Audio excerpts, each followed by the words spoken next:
ॐ जननीं शारदां देवीं रामकृष्णं जगद्गुरुं पादपद्मे तयो श्रुत्वा प्रणमामि मुहुर्मुहुः। परम पूजनीय स्वामी योगस्थानंद जी महाराज को मेरा प्रणाम और यहाँ उपस्थित स्वामी अनपेक्षान जी को मेरा नमस्कार और यहाँ जो अन्य व्यक्ति यहाँ उपस्थित हैं सबको मेरा हार्दिक नमस्कार। ब्रह्म और जगत मूल अंग्रेजी में इस भाषण का नाम है द एब्सोल्यूट एंड मैनिफेस्टेशन। तो यहाँ पे स्वामी जी जिस बात को लेकर स्वामी जी इस भाषण का प्रारंभ करते हैं उस विषय में जाने के पहले ब्रह्म क्या है इस विषय को जानना बहुत आवश्यक है। ब्रह्म क्या है? ब्रह्म जिस धातु से ब्रह्म शब्द का और या जिस मूल शब्द से ब्रह्म शब्द का उत्पादन हुआ है, व्युत्पत्ति हुई है, वह है ब्रह्म, जिसका अर्थ होता है विस्तार या विशाल। तो जहां कोई सीमा नहीं है, जो असीम है, उसको ब्रह्म कहा गया है। जिसका कोई कारण नहीं है उसको ब्रह्म कहा गया है। और जिसका भूत, भविष्य और वर्तमान में हमेशा जिसकी स्थिति है, जिसकी सत्ता है, उसको ब्रह्म कहा गया है। तो ब्रह्म मतलब वो जो किसी पर निर्भर न हो।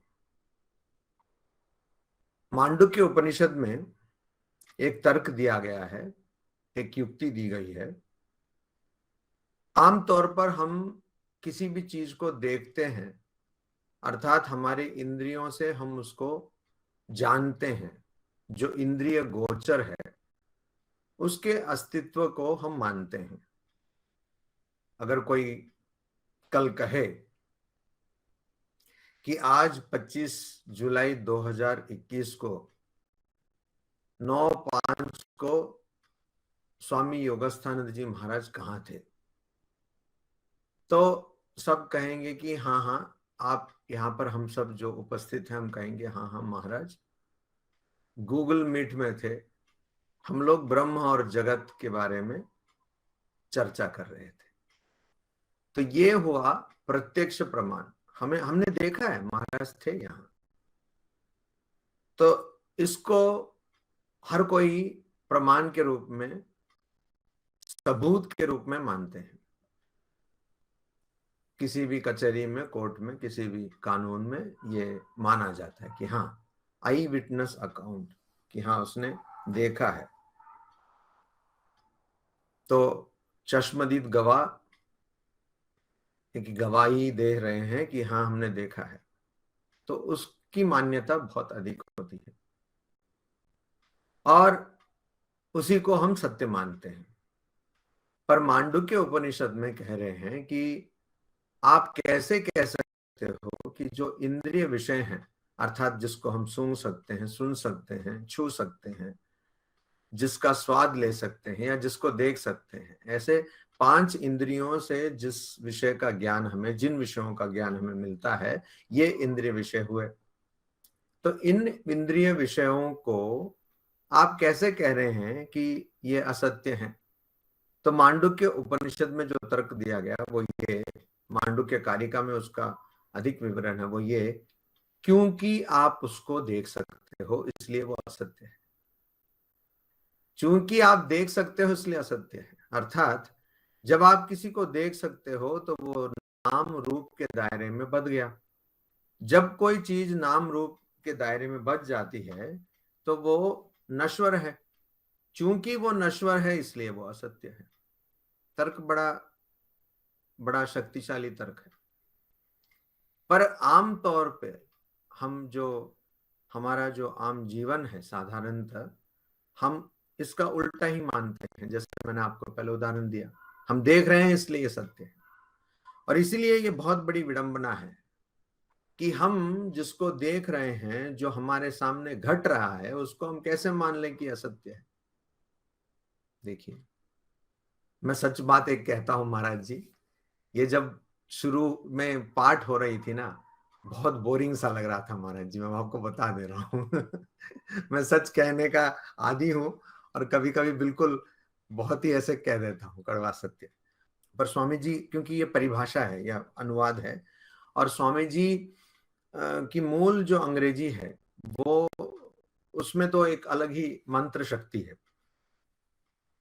तो अब हम इसलिए बोरिंग भी लग रहा था क्योंकि हम पहले इस बात को तो समझें कि ब्रह्म हम जिसको कह रहे हैं उसको हम समझ पा रहे हैं कि नहीं, उसको हम समझ पा रहे हैं कि नहीं।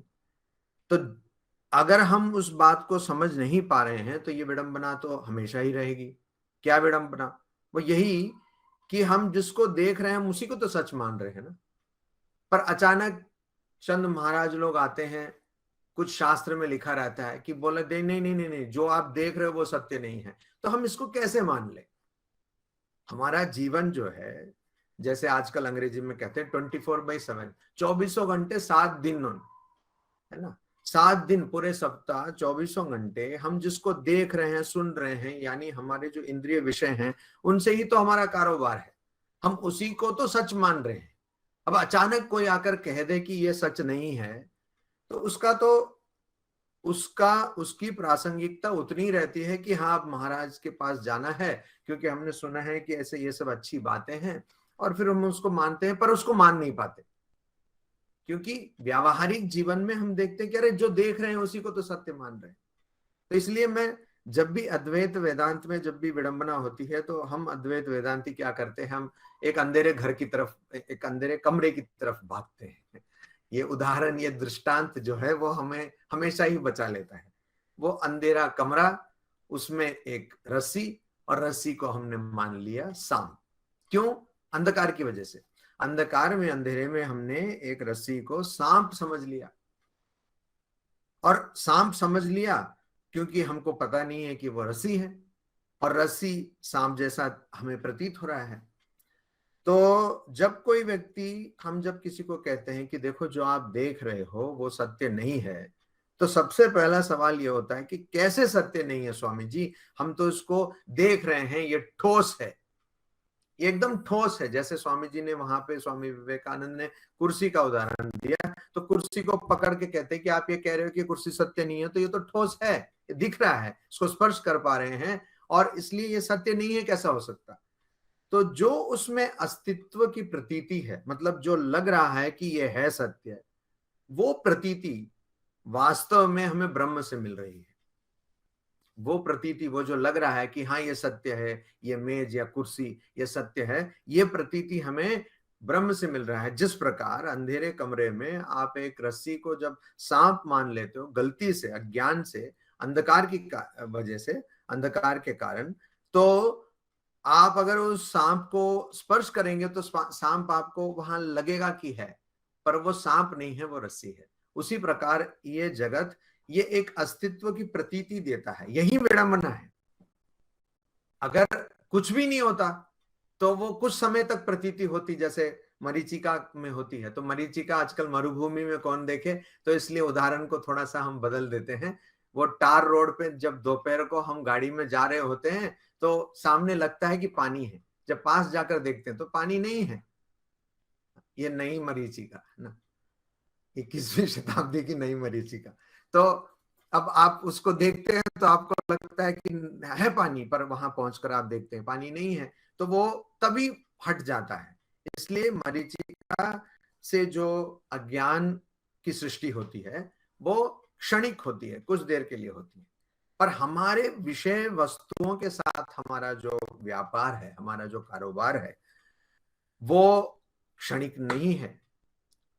वास्तव में क्षणिक है, पर एक जीवन काल में वो क्षणिक नहीं लगता, वो हमें बहुत ही ठोस लगता है, उसका अस्तित्व बहुत ही सत्य लगता है। उसका कारण यह है क्योंकि हमने कभी भी इंद्रिय विषय से परे, इंद्रिय विषय से ऊपर हटकर इसके बारे में सोचा नहीं।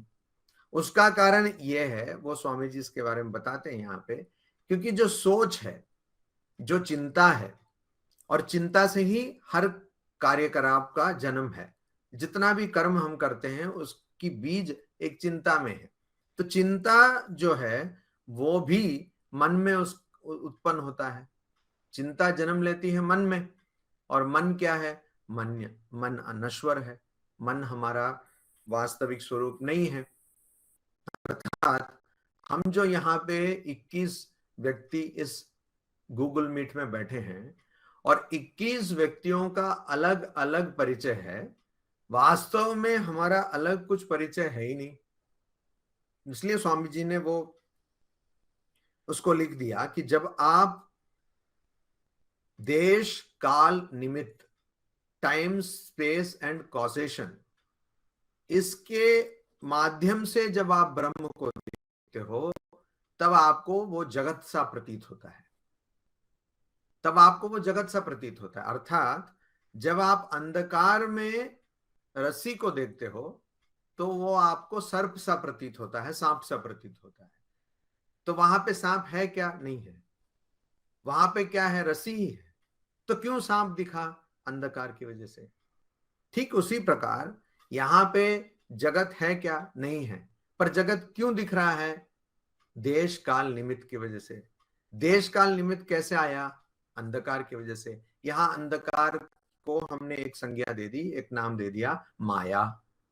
इसलिए अन्य स्थल पर स्वामी जी कहते हैं माया क्या है। माया पर स्वामी जी का एक अलग भाषण है। वहां पे बहुत सुंदर ढंग से स्वामी जी कहते हैं maya is a statement of facts, कि जो हुआ उसके बारे में हम बता रहे हैं, तो वो माया है, स्टेटमेंट ऑफ फैक्ट्स, कि ये ऐसी घटना हुई। पर वो सच है क्या? वो नहीं है, वो सच नहीं है। पर वो हुआ कि आपने अंधेरे कमरे में आपने देखा रस्सी को, और आपको लगा सांप, और आपके पसीने छूटने लगे, आपका दिल घबराने लगा, आपकी दिल की धड़कन बढ़ गई। तो ये सब हुआ क्या? हुआ। पर रस्सी रस्सी ही था ना? वो सर्प था क्या? नहीं था। पर आपको ऐसा अनुभव हुआ हुआ और वही है माया। जब आप टार रोड पर दोपहर को, भरी दोपहर को जा रहे हैं और आप वहां पे पानी पा रहे हैं, तो आपने वहां पानी देखा क्या? देखा। पर पानी था क्या? नहीं था। और एक उदाहरण, आप एक अपना एक डिस्क जैसा ले लीजिए और उसमें इंद्रधनुष के सातों रंगों को उसमें डाल दीजिए और उसको घुमाइए। प्राथमिक कक्षाओं में हमने सब ये पढ़ा है। उसको घुमाइए तो आपको क्या रंग दिखता है? सफेद। सफेद रंग है वहां पे? नहीं है। तो ये आपको ऐसी प्रतीति हो रही है, ये आपको प्रतीति हो रही है कि सफेद रंग है, पर सफेद रंग वहां पे था क्या? नहीं है। जब आप उसको बंद कर देंगे घुमाना, तो आप देखेंगे वहां पे इंद्रधनुष के 7 रंग हैं, जिसमें सफेद तो है ही नहीं। लेकिन आपको सफेद दिखा क्या? दिखा। तो इसलिए ये जो अनुभव है, इस अनुभव के कई और आयाम भी हैं। जैसे एक आयाम हुआ कि अगर भगवान है तो इतनी बुराई क्यों है जगत में? ये बहुत लोग पूछते हैं ये सवाल कि अगर भगवान है, अब ये अद्वैत वेदांती ना भी हों, द्वैती हों, जो भक्त हैं वो पूछते हैं ये सवाल कि अगर भगवान है तो इस जगत में इतना दुख, इतनी बुराई क्यों है? तो भगवान इसको क्यों नहीं हटा देते? तो ऐसे प्रश्नों का भी उत्तर यही है कि अद्वैत वेदांती कहेगा कि जिसको तुम दुख समझ रहे हो वो है ही नहीं। पर अद्वैत वेदांती संवेदनशील नहीं है, ऐसा नहीं है। अद्वैत वेदांती कहता है कि जब तक आपके मन में दुख की प्रतीति हो रही है, तो आपको चाहिए कि आप दूसरे के साथ सहानुभूति, आपको दूसरे के साथ सहानुभूति हो, ऐसा चाहिए। संस्कृत का ये शब्द बहुत बढ़िया है, सह अनुभूति। जैसा वो अनुभव कर रहे हैं वैसा आप अनुभव करें। क्यों? क्योंकि अगर वहां अनुभव हो रहा है तो वास्तव में इस जगत में कुछ भी आपसे भिन्न नहीं है। और इसलिए अगर वहां दुख की अनुभूति हो रही है और आपको भी ऐसा लग रहा है कि कोई दुखी है, तो आपको अवश्य ही उसकी मदद करना चाहिए कि उसका दुख कम हो। इसलिए जब प्लेग की सेवा के समय स्वामी जी ने एक सबसे ये प्रार्थना की कि इसमें हमारी सहायता कीजिए, या स्वामी जी ने जिसको हम आज प्लेग मैनिफेस्टो के रूप में जानते हैं, वहां पहला ही उन्होंने शुरू ही ऐसा किया कि अगर आप दुख में हैं तो हम भी दुखी हैं, और आप अगर सुखी हैं तो हम भी सुखी हैं, सह अनुभूति।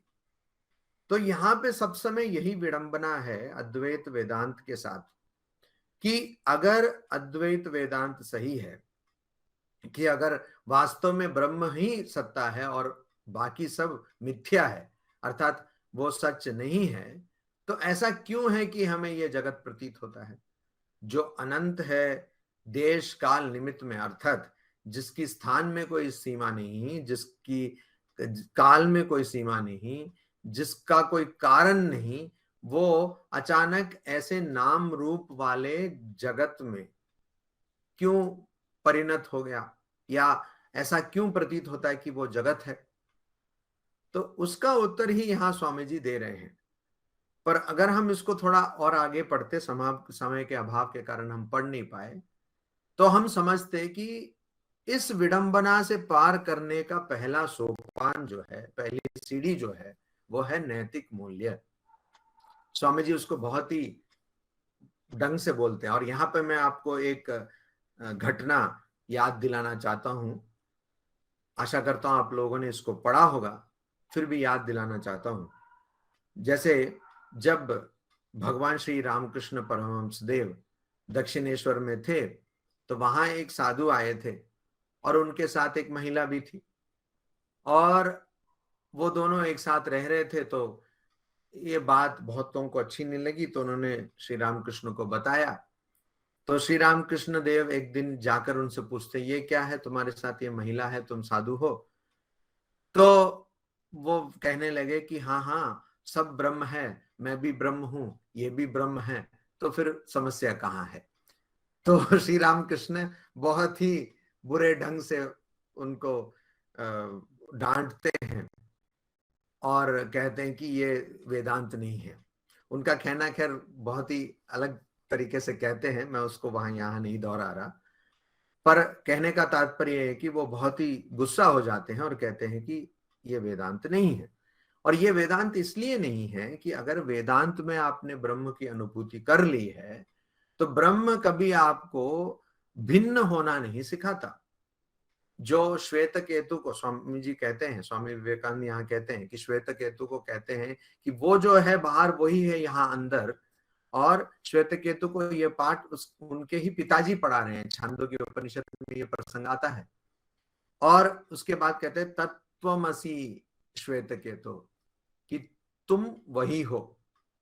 अब अद्वैत वेदांत में महावाक्य, जो भी वाक्य जीव और ब्रह्म के अभिन्न होने का ज्ञान देता है, उसको महावाक्य कहते हैं। और ऐसे बहुत महावाक्य हैं, पर प्रतिनिधित्व के तौर पर हर एक वेद से एक एक महावाक्य लिया जाता है।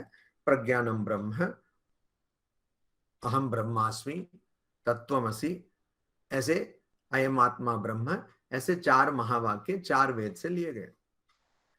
पर कहा गया है कि सब कुछ महावाक्य, जैसे सर्वम खलु इदम ब्रह्म इत्यादि, हर वाक्य ही महावाक्य है, जो वाक्य जीव और ब्रह्म की अभिन्नता को, एकता को, ऐक्य को दिखाता है, दर्शाता है। अब यहां पे कह रहे तत्वमसि, तो महावाक्य की परंपरा में इस तत्व को, इसका शोध किया जाता है कि ये तत्व है क्या। तत्व मतलब जो विशाल, जो असीम, अनंत, ये और लग ये है, या ईश्वर है जो सब कुछ कर सकते हैं 3 काल में, वो है।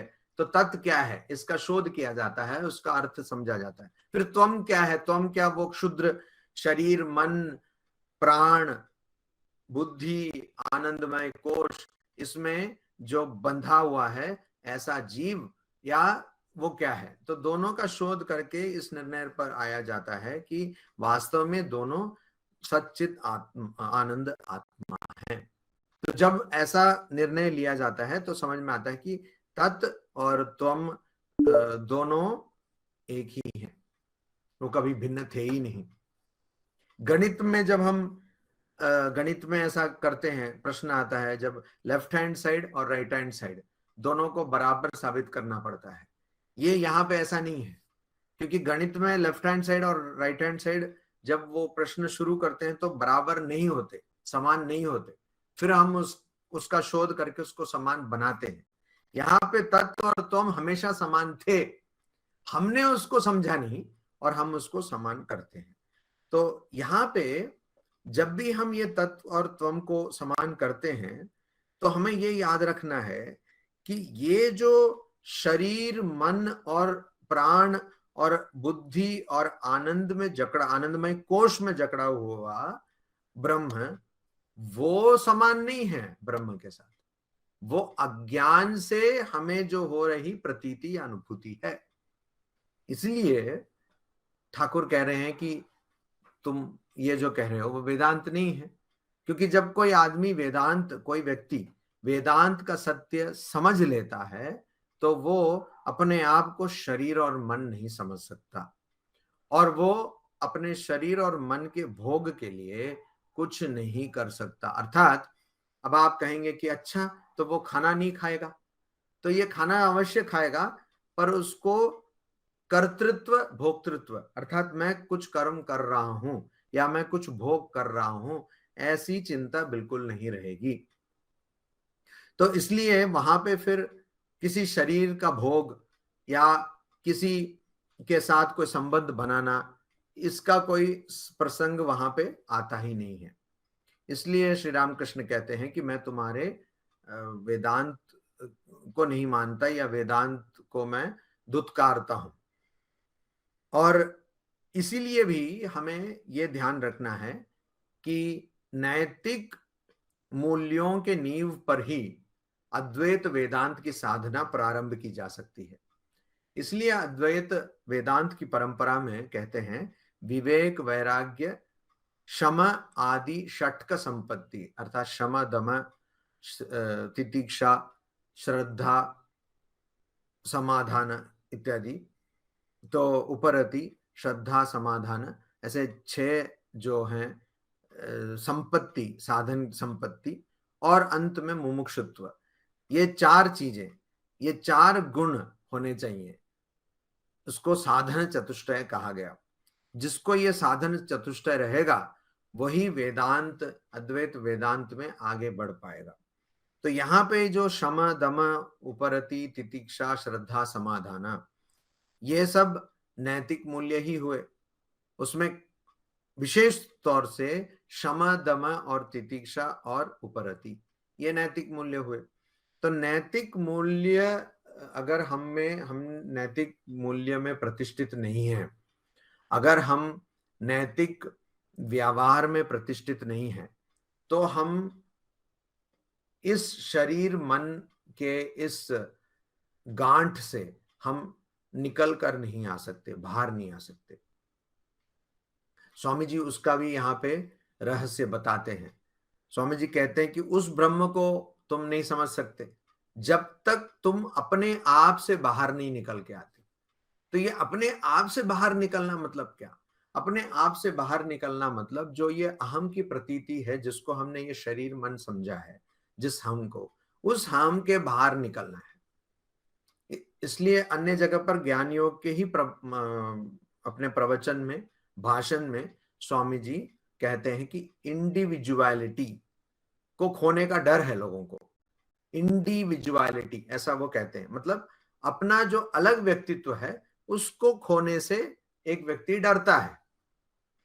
तो वो जो व्यक्तित्व है वो गलत व्यक्तित्व है, अर्थात वो झूठा व्यक्तित्व है, वो मिथ्या है। वास्तव में वो आपका व्यक्तित्व है ही नहीं, क्योंकि पहले तो वो क्षणिक है, दूसरा वो नश्वर है। तो ये जो व्यक्तित्व है उसमें एकमात्र ही कड़ी है जो आपके यथार्थ व्यक्तित्व से आपको जोड़ती है, और वो है अहम का बोध। बड़े ही विस्मय का विषय है, बड़े ही आश्चर्य का विषय है, और इसके बारे में लोगों ने शोध किया ही नहीं है आज तक। और केवल दार्शनिक इसके बारे में बात करते हैं, पर किसी वैज्ञानिक ने इसके बारे में शोध किया ही नहीं। और वो है कि जिस व्यक्ति को पूरा अपनी पूरी स्मृति उसकी खो जाती है, पूरी याददाश्त उनकी खो जाती है, वो भी ये नहीं कहते कि ये शरीर कौन है, वो ये कहते हैं कि मैं कौन हूं। और मैंने ऐसे कुछ व्यक्तियों को देखा है, खासकर जो अल्जाइमर्स के रोगी होते हैं, वो किसी अल्जाइमर रोगी, कोई मतलब जब अल्जाइमर का जो रोग है बहुत ही ज्यादा हो जाता है तो वो भूल जाते हैं, वो कहते हैं मैं कौन हूं। और जब आप देख रहे हैं कि कोई व्यक्ति कह रहा है मैं कौन हूं, वो नहीं छोड़ रहे। अगर हम बचपन से अपना शरीर देखते हैं, अपना मन देखते हैं, कितना बदल गया। अब कोई नर्सरी का अपना फोटो दिखाता है, बोलता ढूंढो मुझे, कहाँ है ढूंढो, और ढूंढ नहीं पाते हम, क्योंकि वो सब बदल गया है। फिर वो बोलते कि शायद इसका नाक ऐसा, शायद वही होगा, ऐसे अंदाज से इंकी पिंकी पोंकी करके हम ढूंढ लेते हैं, और फिर बोलते कि हाँ यही हो क्या। तुम तो बोल कभी लग जाता है, तुक्का कभी नहीं लगता। तो वो क्योंकि शरीर सब बदल गया, लेकिन वो मैं तो क्या है इस शरीर में जिसको हम अभी भी मान के चलते हैं कि मैं हूं, वही वो बोध है। और इसी को अहम ग्रह उपासना वेदांत में कहा गया कि तुम उस अहम को पकड़ो और उसके माध्यम से उसका जो यथार्थ स्वरूप है उसको समझो, अहम ग्रह उपासना। पर इस अहम कहने का अर्थ यह है कि इस व्यक्तित्व में, जिसको हम अपना व्यक्तित्व मानकर चल रहे हैं, साधारणतः जो लोग मानते हैं अपने आप को कि ये व्यक्तित्व, उस व्यक्तित्व में केवल वो अहम ही है जो हमारे यथार्थ व्यक्तित्व के साथ हमें जोड़ सकता है, और अन्य जो भी हैं गुण या लक्षण, वो सब हमारा यथार्थ व्यक्तित्व नहीं है। इसको समझने के लिए हमें नैतिक मूल्यों में प्रतिष्ठित होना पड़ेगा। और जहां तक मैं समझता हूं हमारी समस्या यहां है। हमारी समस्या वहां नहीं है कि ब्रह्म को, अगर हमने ये समझ लिया कि हमारा जो ये अस्तित्व है वो गलत है, तो ब्रह्म तो स्वयं प्रकाश है, वो अपने आप ही हमें ज्ञान मिल जाएगा। हमारी समस्या ये नहीं है कि ब्रह्म का ज्ञान पाना है, हमारी समस्या यह है कि अज्ञान का नाश करना है। जैसे मान लीजिए कि अगर एक हीरे के ऊपर गोबर डाल दिया जाए, बहुत ज्यादा गोबर का ढेर डाल दिया जाए, तो हीरे की चमक ढक जाती है, पर वहां पे हमें हीरे को नहीं निकालना है, हमें गोबर को हटाना है। गोबर को हटाएंगे तो हीरा अपने आप, उसका जो चकाचौंध है, चमक है, वो बाहर निकल के आ जाएगा। तो यहाँ पे प्रश्न ये है कि ये जो ब्रह्म है, जो सच्चित आनंद है, वो कैसे इस संसार में और यहाँ नाम रूप के खेल में और जहां पे स्थान, देश और निमित्त है, उसके बंधन में कैसे बंधा। तो उसका उत्तर यह है कि वो कभी बंधा नहीं, वो कभी बंधा नहीं।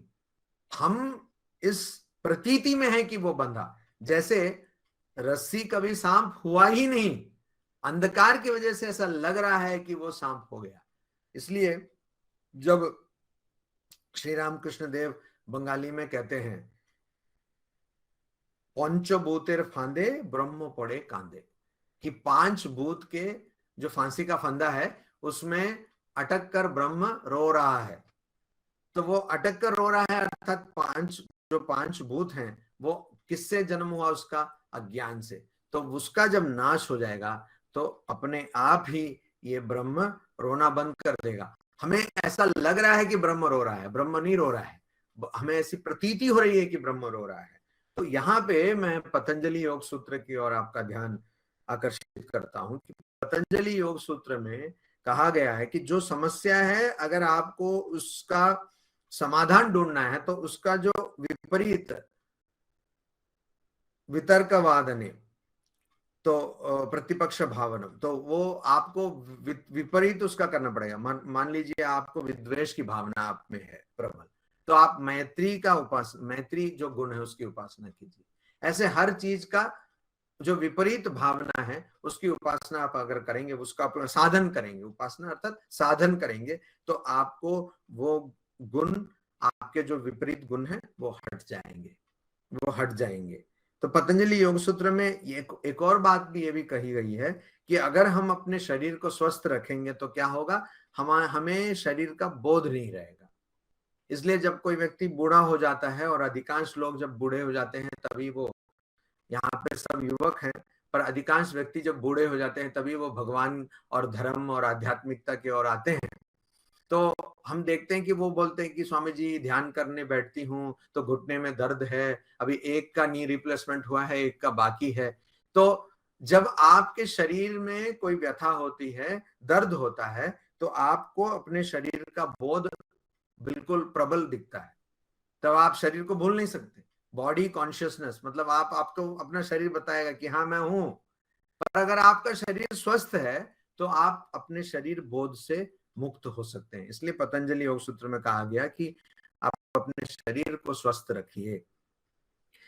तो जब हम नैतिक मूल्य हमारा स्वस्थ रहेगा तो हम अपने मन को स्वस्थ रख पाएंगे।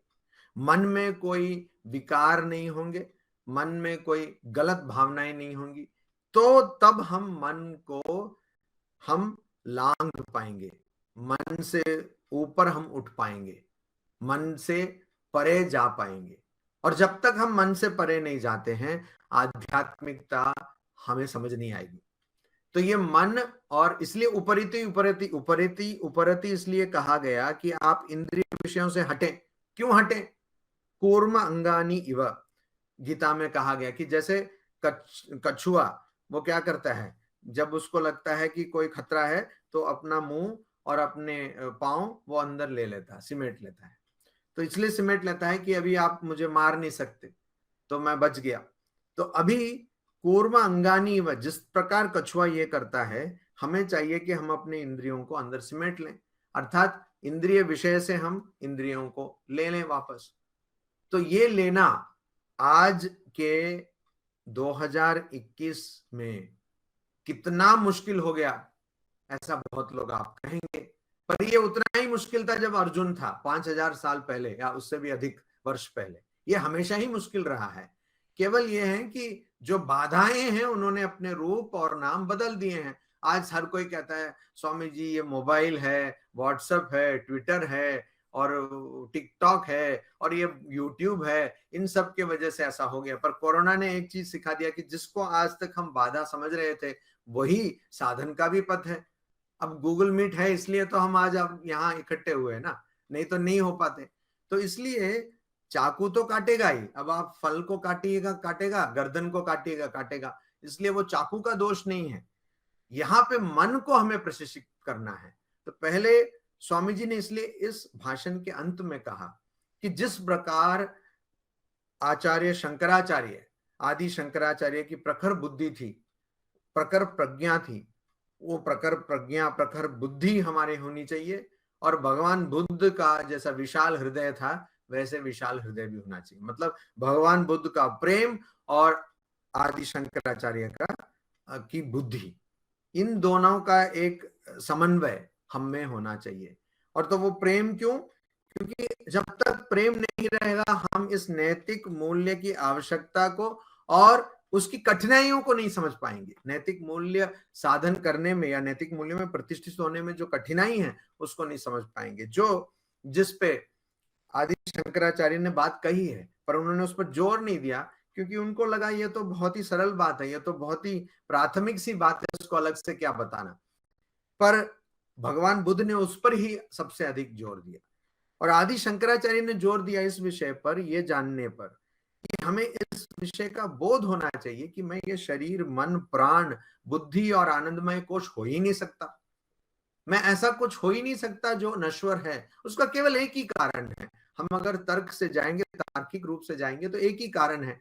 जैसे मैंने पहले बताया कि जो नर्सरी या प्री नर्सरी जो चित्र है, फोटोग्राफ है, उसमें भी मैं हूं और आज भी मैं हूं। और जब मैं बुढ़ा हो जाऊंगा, मुझे दांतों की सेट लेनी पड़ेगी, तब भी मैं ही हूं। तो यहाँ पे शरीर इतना बदल गया फिर भी मैं हूं। तो वो मैं जो कर रहा हूं बकरी की तरह, वो मैं कौन है? वो मैं कौन है? तो अगर हम उसका शोध करेंगे तो समझ में आएगा कि वो मैं इस नाम रूप की श्रृंखला से परे कुछ और ही है। और वो हमें समझना है।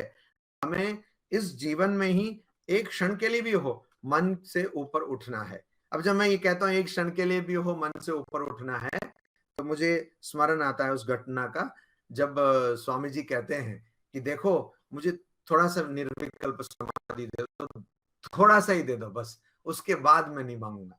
तो तो ये बहुत ही मजेदार बात है, क्योंकि आप एक बार आपको निर्विकल्प समाधि मिल गया तो ज्ञान हो गया, बस और क्या चाहिए।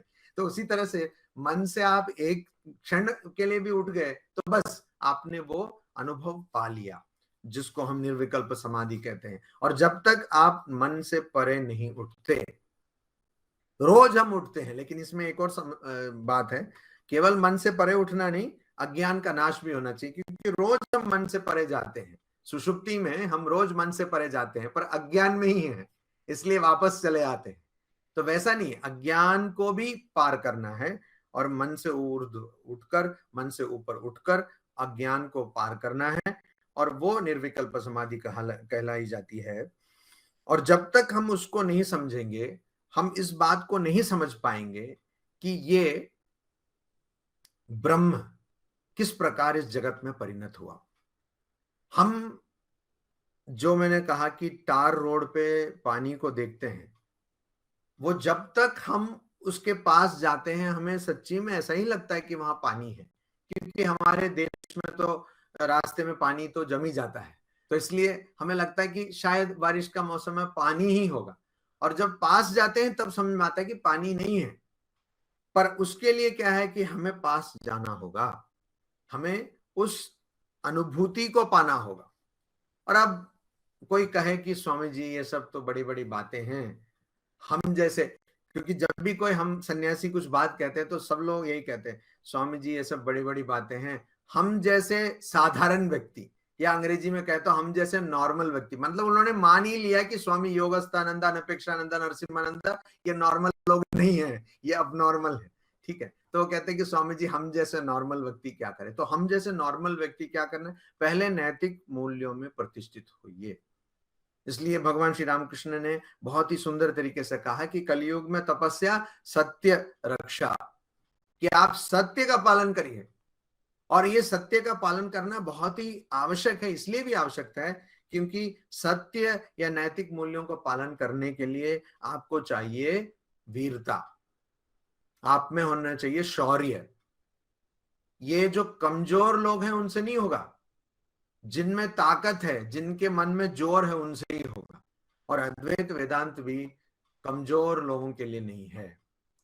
इस संसार के वास्तविकता को जानना कमजोर लोगों के लिए नहीं है, वो केवल बलशालियों के लिए है। इसलिए स्वामी जी ने और एक सबक जो बार बार दिया कि तुम अपने आप पर विश्वास करो, आत्मविश्वास, आत्मविश्वास का सबक स्वामी जी ने इतना दिया। और वो इसलिए दिया क्योंकि जब तक एक व्यक्ति कमजोरी से बाहर नहीं निकल के आता, दुर्बलता से बाहर नहीं निकल के आता, तब तक वो व्यक्ति इन नैतिक मूल्यों का पालन भी नहीं कर सकता और आध्यात्मिक तत्वों को समझ भी नहीं सकता। तो इसलिए ये जो स्वामी जी कहते हैं कि जब हम देश काल निमित्त के माध्यम से ब्रह्म को देखते हैं तो हमें जगत दिखता है, उसको हमें मन में रखना चाहिए। और स्वामी जी वहां उस बात को कहते हैं कि इसको हमें मन में एकदम बांध लेना चाहिए, कि इसे हमें हमेशा याद रखना चाहिए।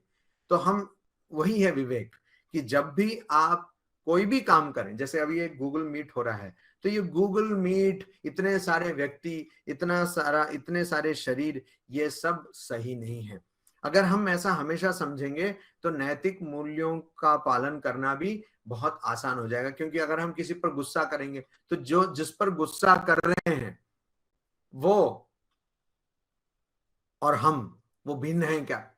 तो आप गुस्सा क्यों कर रहे हैं? इसलिए बृहदारण्यक उपनिषद में कहा गया है कि द्वितीयात् वै भयम भवति, कि जो भी हमारी जो भावनाएं हैं ये सब इस पर निर्भर है कि मैं आपसे अलग हूं, पर वास्तव में ऐसा है नहीं।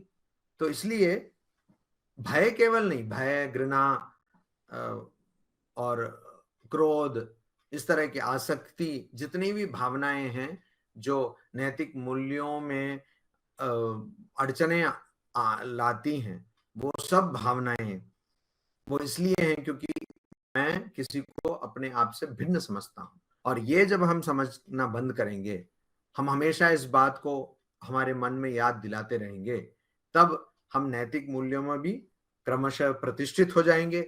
और हम इस बात को भी समझ पाएंगे कि जिस चीज की हम बात कर रहे हैं कि ये ब्रह्म जगत हो गया, वो कभी हुआ ही नहीं, और हम हमेशा उसी ब्रह्म में प्रतिष्ठित हो जाएंगे, या उसको भगवान भी कह लीजिए, भगवान में प्रतिष्ठित हो जाएंगे।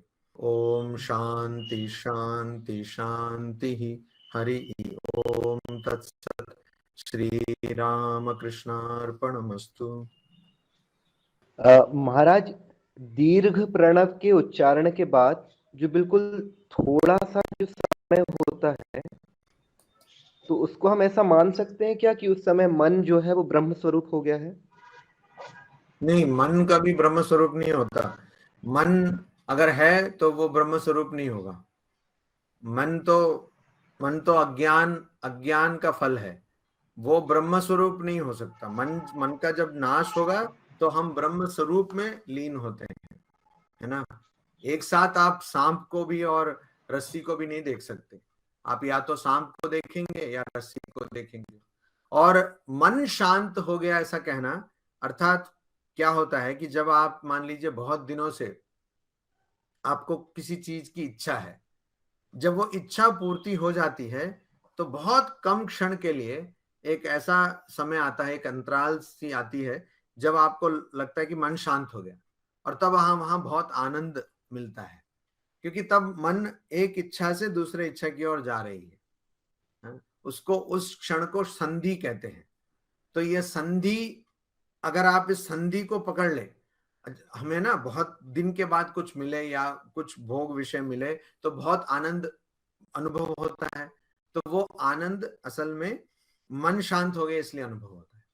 तो वो संधि को अगर हम पकड़ लें और उस पर ज्यादा ध्यान दें तो हमें थोड़ा थोड़ा क्रमशः हमें उस ब्रह्म का थोड़ा सा अनुभव जैसा मिल सकता है। मतलब क्रमशः मैं जब कह रहा हूं कई साल जन्म भी हो सकते हैं तो उसका अनुभव मिल सकता है। पर ओम कहने के बाद जो एक क्षण आता है वो ब्रह्म अनुभूति नहीं है। वो स्वामी जी के आज के रीडिंग पे हमने देखा कार्य कारण संबंध को लेके स्वामी जी ने बोला था वहाँ पे।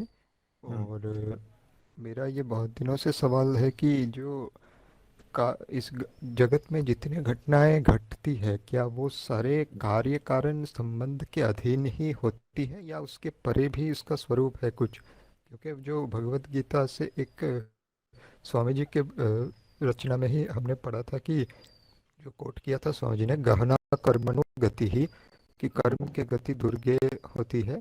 तो ये दो जो बात है, कार्य कारण संबंध और ये भगवत गीता का जो रेफरेंस, इन दोनों को मैं ठीक से समझ नहीं पाया हूँ, तो आप प्रकाश डाल इस पर। इस जगत में जो भी होता है वो कार्य कारण संबंध में ही होता है, अन्यथा नहीं होता कुछ भी। और कार्य कारण संबंध गीता में जो कहा गया गहना कर्मणो गति ही, इसका अर्थ ये नहीं है कि कार्य कारण संबंध नहीं है। इसका अर्थ ये है कि ये कार्य कारण संबंध हमको समझ में नहीं आएगा। कर्म की जो गति है कि आपने कोई अच्छा कर्म किया, आपको उसका अच्छा फल मिलेगा, पर किस कर्म का कौन सा फल है वो समझना मुश्किल है। कवयो अपि अत्र मोहिता, कि जो ऋषिगण हैं, कवि, वो भी यहाँ पे मोहित है, अर्थात वो भी समझ नहीं पा रहे हैं कि कौन सा कर्म है और कौन से कर्म का फल है।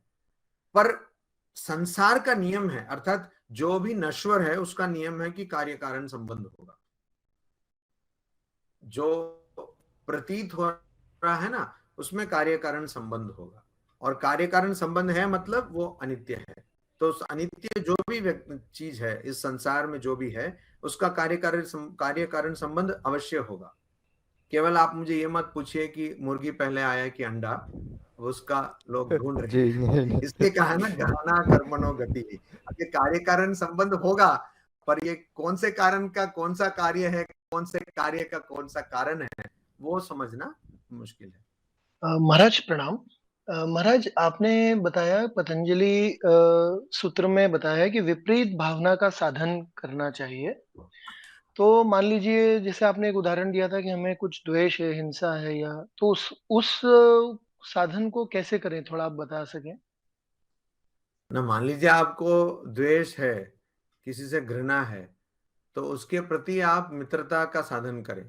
कैसे करना चाहिए, मतलब कठिन है, इतना आसान नहीं है। पहले तो अगर आप में द्वेष है तो पहले आप ऐसे ही मतलब जिसके प्रति द्वेष है उसके साथ ही नहीं, सबके साथ मित्रता का साधन करें, मैत्री का साधन करें। तो साधन मतलब लोगों से जैसे हम करते हैं, मैत्री का अर्थ क्या है कि लोगों से अच्छा भाव रखना, उनकी बातों को सुनना, उनकी सहायता करना। ऐसे मतलब आपको करना पड़ेगा।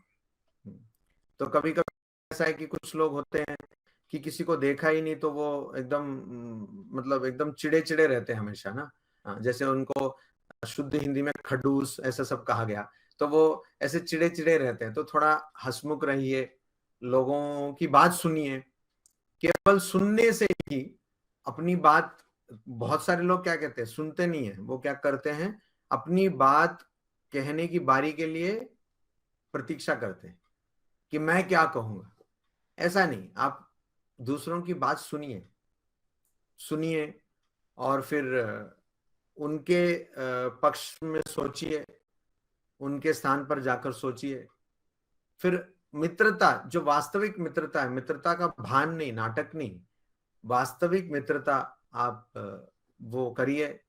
तो ऐसा करना पड़ता है, ये और कोई बात नहीं है, आप जानते हैं कि कैसी मित्रता होती है, इसको करना है। और उसके बाद अगर किसी विशेष व्यक्ति के साथ आपका विद्वेष है या आप शत्रु जैसे उनको माने मतलब मानते हैं, तो आप उनके साथ मित्रता का हाथ बढ़ाइए। तो उसमें समस्या यह है कि वो व्यक्ति आपके साथ मित्रता का हाथ नहीं बढ़ाएंगे। तो हम लोग कहते करे मैं तो गया उसके पास, मैं तो उसके साथ सब सही करना, सुलह करना चाहता हूं, पर वो नहीं चाहते। तो वही है कि अगर वो भी ना आपसे मित्रता ना भी करे तो भी आप मित्र बने रहिए। इसलिए ये कठिन हो जाता है। पर ऐसे ही करना है कि अगर आपको मान लीजिए क्रोध आता है, तो क्रोध का उल्टा क्या है, तो वो आप उसका साधन करिए।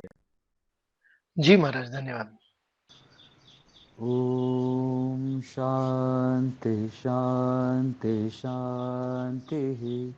हरि ओम तत्सत। श्री राम कृष्णार्पणमस्तु।